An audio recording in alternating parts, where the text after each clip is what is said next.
Genèse chapitre 37 au verset 2 dit, voici la procédure de Jacob. Point. Joseph âgé de 17 ans. Vous voyez, Joseph âgé de 17 ans. Verset 28. Donc on vous dit ici, Joseph avait 17 ans au moment où on l'a vendu en Égypte, pour aller en Égypte. Donc, verset 28, au passage des marchands, mendianistes, virgule, il tirait et fit remonter Joseph hors de la citerne et il le vendit pour 20 siècles d'argent aux Islamites qu'il amenait en Égypte. Psaume chapitre 105 au verset 17 à 20 dit, il envoyait devant eux un homme, 2 points. Joseph fut vendu comme esclave. Point.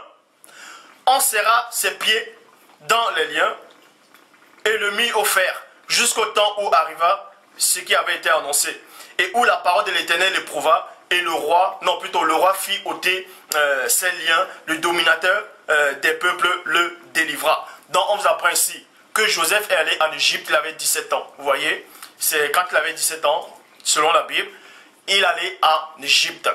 Et on l'avait mis des chaînes dans la prison. Mais Joseph, même si on l'a vendu comme esclave, Joseph n'a pas, ce n'est pas à partir de lui que l'esclavage a commencé.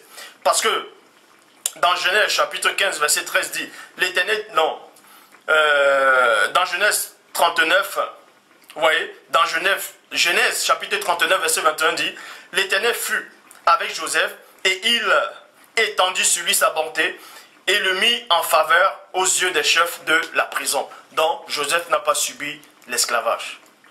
Donc, pourquoi j'ai commencé par Joseph? C'est pour vous montrer qu'au temps de Joseph, il n'y avait pas l'esclavage. Donc il n'avait pas subi l'esclavage.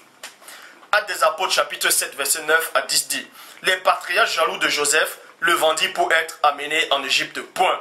Mais Dieu fit avec lui et le délivra de toutes ses épreuves et lui donna grâce et sagesse aux yeux de Pharaon, roi d'Égypte. Vous voyez, roi d'Égypte. Et dans Genèse chapitre 41 verset 46 dit, Joseph était âgé de 30 ans lorsqu'il se présenta devant Pharaon. Donc Joseph s'est présenté devant Pharaon à l'âge de 30 ans. Et dans Genèse chapitre 50 verset 22 à 23 dit, Joseph demeura en Égypte, lui et la maison de son père. Point. Il vécut 110 ans. Donc Joseph a vécu 110 ans. Joseph vit les fils d'Éphraïm, jusqu'à la 3e génération. On vous dit que Joseph, Éphraïm, c'est qui? C'était le fils de Joseph. Et il a vu ses petits-fils jusqu'à la 3e génération. Et les fils de Maki, virgule, fils de Manassé, naguirent sur ses genoux. Donc, les petits-fils de Joseph sont nés quand Joseph était encore vivant. Vous voyez cela aussi dans Genèse chapitre 41, verset 51 à 52 qui dit, on vous apprend que Manassé est le premier fils de Joseph et Éphraïm est le deuxième né de Joseph.